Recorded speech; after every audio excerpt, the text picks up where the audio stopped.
Hi friends, welcome to our channel. ఈ వీడియోలో వచ్చేసి మనము సైన్స్కు సంబంధించినటువంటి ఇంపార్టెంట్ బిట్స్ గురించి తెలుసుకుందాం. సో మరి లేట్ చేయకుండా వీడియోలోకి వెళ్ళినట్లయితే, పాలను పెరుగుగా మార్చేటటువంటి బ్యాక్టీరియా ఏది అంటే లాక్టోబాసిల్లస్. ఇది మన పాలని పెరుగుగా అయితే మార్చడం అయితే జరుగుతుంది. కిణ్వన ప్రక్రియలో ఏ వాయువు ఉత్పత్తి అవుతుంది అంటే CO2 కార్బన్ డయాక్సైడ్. బేకరీలలో బ్రెడ్ తయారు చేసేటప్పుడు మైదా పిండికి ఏ కణాలను కలుపుతారు అంటే ఈస్ట్ కణాలను కలుపుతారు. ఈ ఈస్ట్ కణాలను కలపడం వల్ల బ్రెడ్ అయితే పొంగడం అయితే జరుగుతుంది. నెక్స్ట్, చక్కెరను ఈస్ట్ ఆల్కహాల్గా మార్చును. ఈ ప్రక్రియను కిణ్వనం అంటారు. అంటే ఈ చక్కెరలని ఈస్ట్ ఆల్కహాల్గా మార్చేటటువంటి ప్రక్రియనే కిణ్వన ప్రక్రియ అని చెప్పేసి అంటాము. చక్కెర పరిశ్రమల్లో ఉత్పత్తి అయ్యే మొలాసిస్ ద్రావణంలో ఈ ఈస్టును కలిపి ఇథైల్ ఆల్కహాల్ను తయారు చేయడం అయితే జరుగుతుంది. సో ఈ ఇథైల్ ఆల్కహాల్ను ఎలా తయారు చేస్తారంటే చక్కెర పరిశ్రమల్లో ఉత్పత్తి అయ్యేటటువంటి మొలాసిస్ ద్రావణంకు ఈస్టును కలపడం వల్ల. నెక్స్ట్, బ్యాక్టీరియా వలన కలిగే వ్యాధులు టైఫాయిడ్, క్షయ, గనేరియా, డయేరియా. ఇవి బ్యాక్టీరియా వల్ల అయితే మనకైతే రావడం జరుగుతుంది. పెన్సిలిన్ను కనుగొన్న వ్యక్తి డాక్టర్ అలెగ్జాండర్ ఫ్లెమింగ్. వేరు చేసిన శిలీంధ్రమునే పెన్సిలియం నొటాటం అని చెప్పేసి అంటారు. దీనికే ఫ్లెమింగ్ పెన్సిలిన్ అని పేరు పెట్టడం అయితే జరిగింది. 1929లో పెన్సిలిన్ను ప్రపంచానికి పరిచయం చేయడం జరిగింది ఈ యొక్క అలెగ్జాండర్ ఫ్లెమింగ్. 1945లో అలెగ్జాండర్ ఫ్లెమింగ్ మరియు Howard Florey doctor Ernest B చైన్ను కలిపి నోబెల్ బహుమతి అయితే ఇవ్వడం అయితే జరిగింది. ఎవరెవరికంటే Alexander Fleming, Howard Florey, Ernest B Chain, వీళ్ళ ముగ్గురికి కలిపి అయితే నోబెల్ బహుమతి అయితే రావడం జరిగింది. టైఫాయిడ్, క్షయ, ప్లేగు వంటి అనేక వ్యాధులను నయం చేయడానికి టెట్రాసైక్లిన్ను కనుగొన్న వ్యక్తి ఎవరంటే డాక్టర్ యల్లప్రగడ సుబ్బారావు గారు. ఈయన పశ్చిమ గోదావరి జిల్లాకు చెందినటువంటి వ్యక్తి. ఈయన టైఫాయిడ్, క్షయ, ప్లేగు వంటి వ్యాధులకైతే ఈ యొక్క వ్యాక్సిన్ అయితే కనుక్కోవడం అయితే జరిగింది. నెక్స్ట్, పోలియోకు టీకాను కనుక్కున్న వ్యక్తి వచ్చేసి డాక్టర్ జోనస్ సాక్. 1952లో ఈయననైతే పోలియోకు టీకాను కనుగొన్నాడు. పోలియోకి చుక్కల మందు కనుక్కున్న వ్యక్తి వచ్చేసి డాక్టర్ ఆల్బర్ట్ సబిన్. ఈయన 1957లో చుక్కల మందునైతే కనుక్కోవడం అయితే జరిగింది.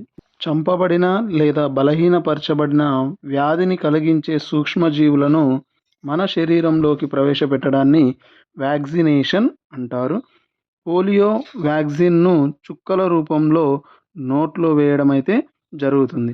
అమ్మవారు, హెపాటైటిస్, గవద బిళ్ళలు, డిప్తీరియా, ధనుర్వాతం, కోరింత దగ్గు తట్టుకు ఇంజెక్షన్ రూపంలో వ్యాక్సిన్ అయితే ఇవ్వడం జరుగుతుంది.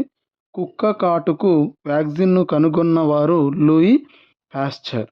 మశూచి వ్యాధికి వ్యాక్సిన్ని కనుగొన్నది ఎడ్వర్డ్ జెన్నర్.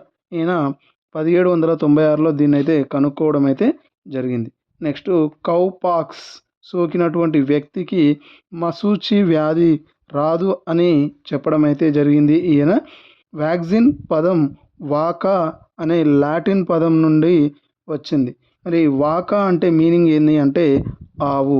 అంటువ్యాధులకు ఉదాహరణ జలుబు, కండ్లకలక, మశూచి, స్వైన్ ఫ్లూ, క్షయ, చికన్ గున్యా ఎక్సెట్రా. ఇవన్నీ అంటువ్యాధులకైతే ఉదాహరణలు. కొన్ని రకాల కీటకాలు జంతువులు వ్యాధులను కలిగించేటటువంటి సూక్ష్మజీవులను కలిగి ఉండి వీటి ద్వారా ఇతర జీవులకైతే వ్యాధులను వ్యాపింపజేస్తాయి. వీటిని వాహకాలు అని చెప్పేసి అంటారు. అంటే కొన్ని రకాల కీటకాలు జంతువులు వ్యాధులను కలిగించేటటువంటి సూక్ష్మజీవులను కలిగి ఉంటాయి. జంతువులు సూక్ష్మజీవులను కలిగి ఉండి అవి ఒకరి ద్వారా అంటే ఇతరులకు వ్యాధి కలిగించడానికి వ్యాప్తి చేసేటటువంటి వాటిని వాహకాలు అని చెప్పేసి అంటారు. అంటే మధ్యలో ఇవి వాహకంగా పనిచేస్తాయి కాబట్టి. నెక్స్ట్, మలేరియాను కలిగించేటటువంటి సూక్ష్మజీవి వచ్చేసి ప్లాస్మోడియం. మలేరియాను కలిగించేది ఎనాలఫిన్ దోమ. ఈ ఎనాలఫిలిన్ అనే దోమ ఈ మలేరియా వ్యాధిని అయితే కలిగిస్తుంది. మలేరియాను కలుగజేసే ప్లాస్మోడియం ఆడ ఎనాఫిలిన్ దోమ అని చెప్పినటువంటి వారు రోనాల్డ్ రాస్ 1902లో. ఈ మలేరియా వ్యాధిని కలిగించేది ఆడ ఎనాఫిలిస్ దోమ అని చెప్పేసింది ఎవరు అని అంటే డాక్టర్ రోనాల్డ్ రాస్. ఈగల వలన కలిగే వ్యాధులు టైఫాయిడ్, కలరా మరియు డయేరియా. ఇవి ఈగల వల్ల అయితే కలుగుతుంది. ఆహారాన్ని కలుషితం చేసేటటువంటి బ్యాక్టీరియా క్లాస్ట్రిడియం బొట్యులియం. కలుషితం అయిన వ్యాధి వల్ల కలిగే వ్యాధి బొట్యులిజం. దీనివల్ల వాంతులు, విరేచనాలు అయితే కలుగుతాయి. పాశ్చరైజేషన్ పాలను 70°C వద్ద 15 నుంచి 30 సెకండ్లు వేడి చేసి వెంటనే చల్లార్చి నిల్వ చేయడం. దీనిని పాశ్చరైజేషన్ అని అంటారు. దీన్ని కనుక్కున్నది లూయి పాశ్చర్. ఈ లూయి పాశ్చర్ సిద్ధాంతము క్రిమి సిద్ధాంతం. రేబీస్, ఆంథ్రాక్స్ వ్యాధికి టీకా కనుగొన్నవారు లూయి పాశ్చర్. ఈయన పట్టు పురుగులకు కలిగేటటువంటి వ్యాధులను నియంత్రించే పద్ధతులను కనుక్కున్నాడు. దీనివల్ల జర్మనీ, ఫ్రాన్స్లలో పట్టు పరిశ్రమలను అయితే రక్షించడం అయితే జరిగింది ఈ యొక్క లూయి పాశ్చర్. చేప ఆకారంలో ఉండే కప్పను చిరుకప్ప లేదా టాడ్పోల్ అని చెప్పేసి అంటాము.